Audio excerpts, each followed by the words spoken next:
Now in this question, we need to design a stack in which, in addition to push and pop methods, we should have minimum method which returns the minimum element from the stack. But in this case, all this operation has to operate in O1 time complex. So the thing with minimums is that they don't change very often. They only change when a smaller element is added to this stack over here. One solution is that to have just a single int value, minimum value, that's a member of stack class. So when minimum element is popped out from the stack, then we search the through stack and find the minimum. But in this case, unfortunately, this will break the constraint that push and pop method should operate in O1 time complexity. So when we pop out element and search through the stack over here, in this case, it's going to be ON time complexity. So that's why this constraint is violated over here. So we need to implement a minimum and pop and push methods which will be operated in O1 time complexity. So to understand this question very carefully, let's walk through this stack over here using this short example. So for example, if I push 5 to this stack over here, 5 will be pushed to this stack over here, and then if I run minimum method, in this case the minimum value is 5. Now if I push 6 in this stack over here and run one more time the minimum method, in this case also you see that the minimum element is 5. Now if I call push method for 3 over here, and 3 will be inserted to this stack at the top of this stack over here, and the minimum element in this case will be 3, because here the minimum element among these 3 elements is 3. Now if I push one more element 7 and run minimum method, in this case is going to return also 3, because 3 is the minimum element in this stack over here. Now if I call pop method, 7 will be removed from this stack, because when we call pop method in case of stack, the top element gets removed. And after calling pop method, if I call one more time minimum method, you see that it's going to return 3. So if I call pop method one more time, 3 will be removed from this stack over here, because 3 was the top element in the stack. And if I call minimum method, in this case, the minimum value is 5. So this is how the minimum method should work, but it should operate in O1 time complexity. So that's the main constraint in this question over here. Now here, if we keep the track of the minimum at each stage, we will be able to easily know the minimum. So we can do this by having each node record what the minimum beneath itself. Then to find the minimum, we just look at what the top element thinks is the minimum. So in each element over here, we will have a value in which we will have the minimum element in the top element. So according to top element, we can identify which was the minimum element in our stack over here. So based on this logic, we are going to implement our question in Java. So let's head over to Java to implement this solution in practice. Now here, I'm going to start to implement the solution in Java. So the first thing that I'm going to do, I'm going to create node class in which we will have value and reference to next element. So here I'm going to create it like this, node.java. So inside this file, I'm going to create node class. So public class node, in which we will have integer as value and node type of this class as next. So the next points to the next variable in our stack over here. So inside this class, I'm going to create constructor like this, public node. So it's going to take parameter value and type of node class as next. Then here I'm going to set it value to the value that comes from this parameter, and the next reference to the next node that comes from this parameter over here. So with this we have completed our node class. So in this class we have two properties in which we have value, and the other one is the next reference to the next node in our stack over here. Then based on this node class, we are going to create our stack class. So I'm going to create new file over here, which will be the name of stack minimum. So I'm putting it like this to show that in this stack we will have minimum method. So I'm going to declare our stack class like this, public class stack minimum. So inside this class, as I mentioned, we will have elements in the type of node. So the first element will be top and the other one will be the minimum element. So we should have both elements. So node type of top, and we are going to declare node type of minimum element in our stack. So as a constructor, when we initialize this stack method over here, both top and minimum elements will be set to null. So that's why I'm going to create constructor minimum like this. So it's not going to take any parameter. So by default, this top will set to the null and minimum will set to null. Now after creating this one, so when we are initializing our stack, in this case, we will not have any element in our stack. So that's why the elements will point to null.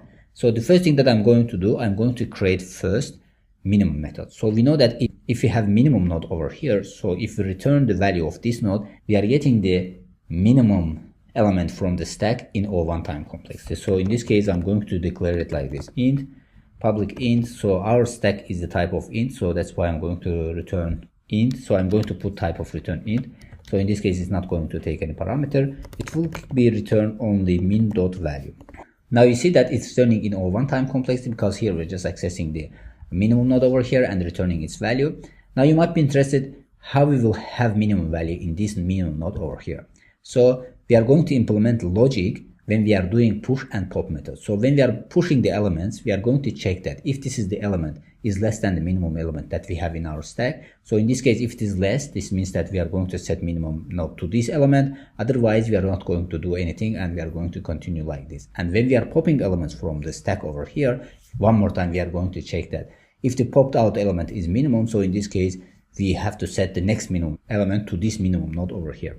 Now let's continue to implement the logic. So we have to remember that push and pop methods has to operate in O1 time complexity. So we don't have to do time consuming operations over here. So I'm going to declare a push method like this. So public void push.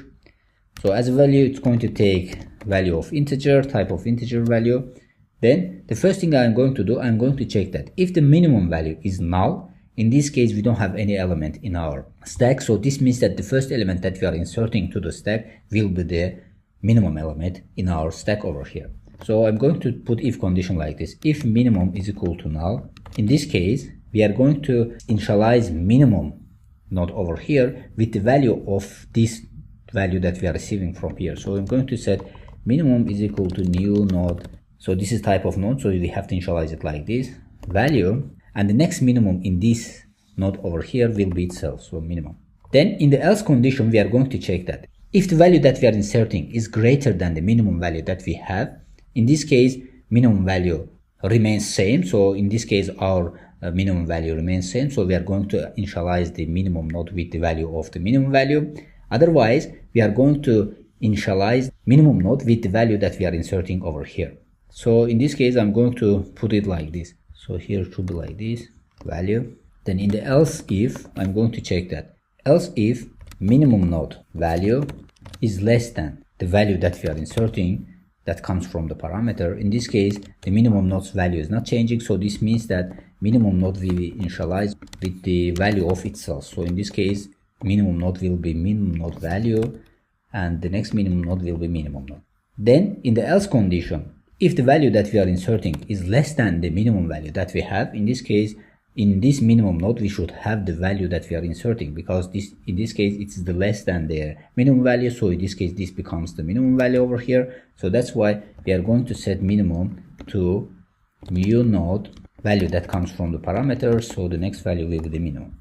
Then after setting minimum node over here, the next thing we have to do, we have to set the top element, because we are inserting new element to the stack. So this element will be the top element. So it's going to be top element will be like this, new top value, and the next top will be top.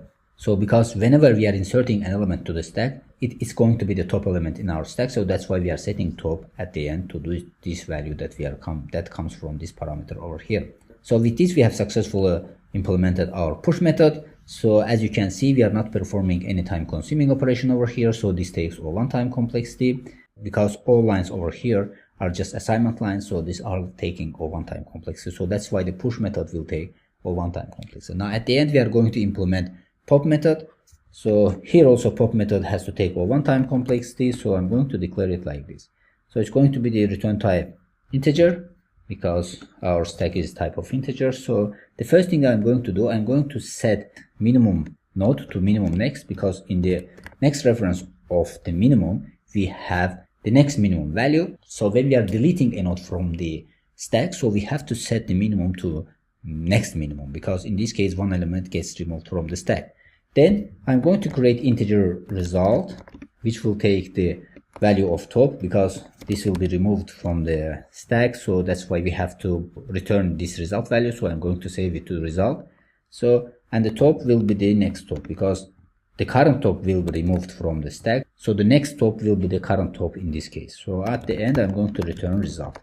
Now with this, we have successfully implemented this method also over here. So as you can see here in these 4 lines of code, we are just doing some assignment statements over here. So we know that assignment statements takes O1 time complexity, and at the end returning also takes O1 time complexity. So this means that this method also takes O1 time complexity.